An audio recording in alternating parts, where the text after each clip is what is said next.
Hi, I'm Ashley. For people who don't know, I just wanted to make a quick adoption story because I love a lot of people who ask me, and this is gonna go eventually on my new YouTube channel where I just talk about stuff. I'm sick in advance, but I'm going to make this as short as possible. I don't want to get into full details because if I do, I will be on this computer making a really long video. Basically, long story short, I was with my daughter Bella's bio father on and off for about 2 years. We were living in a house together that was a lot of money for a 2-bedroom. It was like $885. There was termites. It was just really gross. I was working at Burlington and he was a bar back, so which means he got paid under the table, and he wouldn't come home until like 5 o'clock in the morning. He never brought home money. He always said, "Oh, what's wrong with me buying drinks for my friends, blah blah blah blah blah." I planned on leaving him, but then I realized I didn't want to because I wanted to work on our family because I didn't want to be a single parent again. And I will admit, being pregnant and being with him at the same time made me crazy. I said really hurtful things.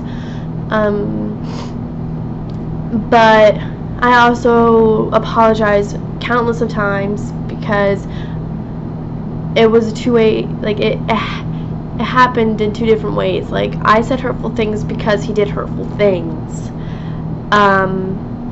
such as never paying for his part of the rent and blowing his money when he had a family to take care of. I even openly admitted that I wanted to get an abortion just to hurt him, but that was never the case. I could never do that. I was going to leave him, and then I realized I didn't want to, like I said, and the next day he left me. So, he left me. I lost everything, my job, my home. So I had to move back to my father's house, which was in Mims, Florida. And if you don't know where that is, you search it. It's in the middle of nowhere. I had nobody, nothing, no way to take care of a baby, and I couldn't do it. I couldn't put my child through that. I already had a 4-year-old, almost 5-year-old to take care of, and I was scared that I wouldn't be able to be the mother that she deserved and needed. I got a hold of a ton of agencies trying to get information, just information at the time about, adoption and all this other stuff, but I never went through with it until I last spoke with Bella's bio, and that's when I realized I needed to do this. He was never going to own up. He was never going to be her parent. He didn't care about her, and I just wanted what was best for Bella.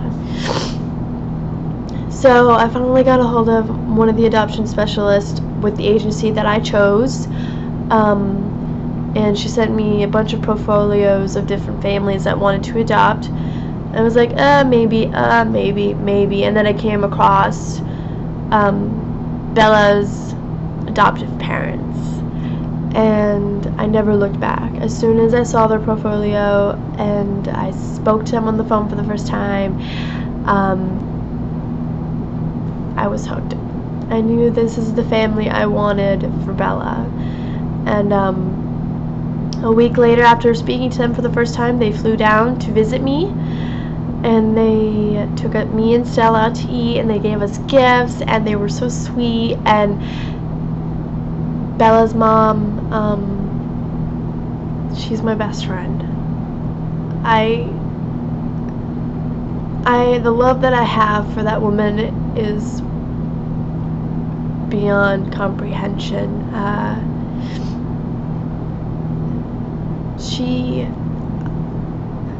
I can't explain what I feel for her.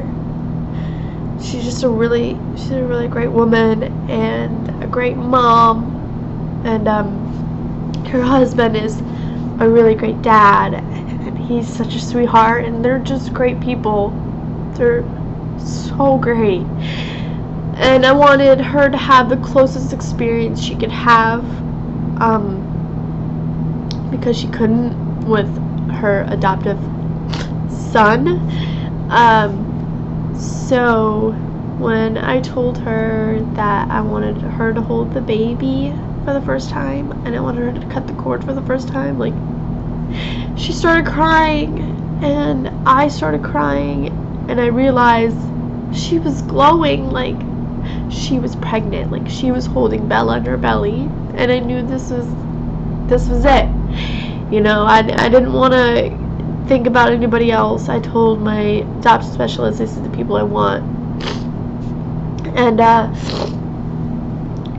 then fast forward, we spoke through emails and text messages and phone calls, and then I told her I was being induced, and that day she flew down, and the next morning she was there, and I was surrounded by a bunch of people that loved me and were excited to meet Bella. And I remember I was finally ready to push her out, and Michelle was holding me, and I remember stopping because I didn't want to push anymore, because I was scared. I was scared of what was going to happen after she came out and how I was going to feel.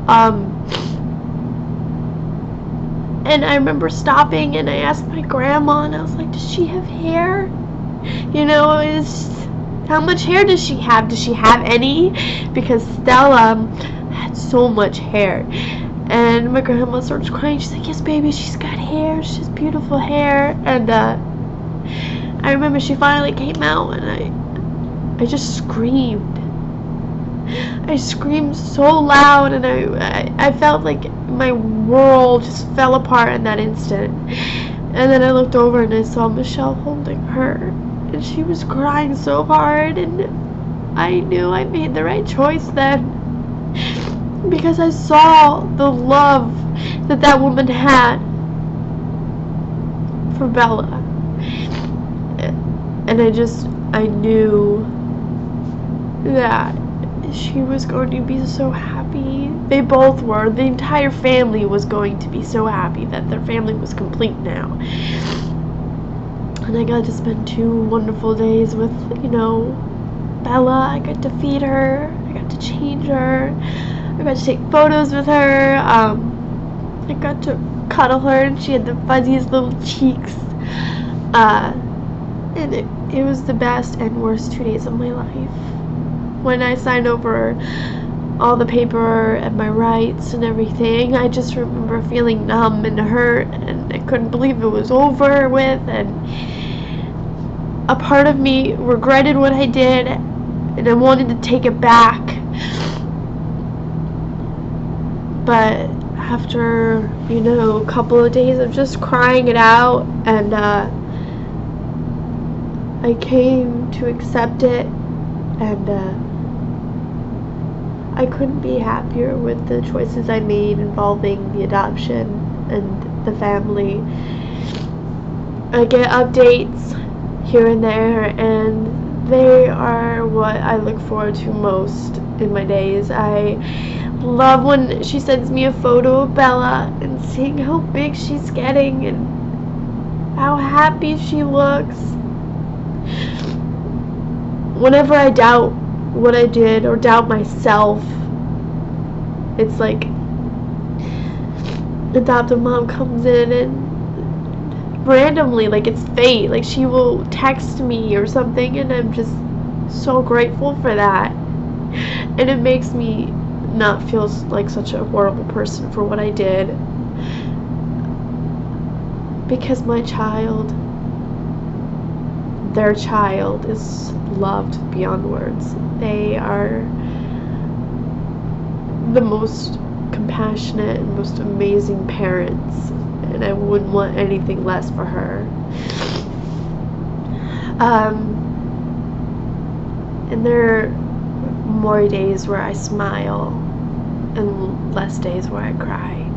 I smile more knowing that she has everything, and smiling knowing that I I chose the right family for her. And knowing that she has the best parents and best brother, and I'm okay with being in the background. I'm okay watching her grow from a distance. I'm okay with it because she's happy. And she will always be happy, and she will always be loved, and she will always be taken care of. And when she wants to, and if she wants to meet me when she's old enough to make that decision, then I'm going to be here. I'm going to be here for her. So, with that being said, that is the short version of my adoption story. I hope you somewhat enjoyed it. I just want you to know that I love Bella with all of my heart. I love her parents with all of my heart, and I will never, ever, ever, ever, ever, ever, ever, ever think any less of them. I will always think the world of them. And yeah, so that's my adoption story. Sorry I got a little emotional. I don't know what to say else, but I'm gonna go clean up. It is 2:23, so I have to walk and pick up my daughter from daycare, and I hope you guys enjoyed. Bye.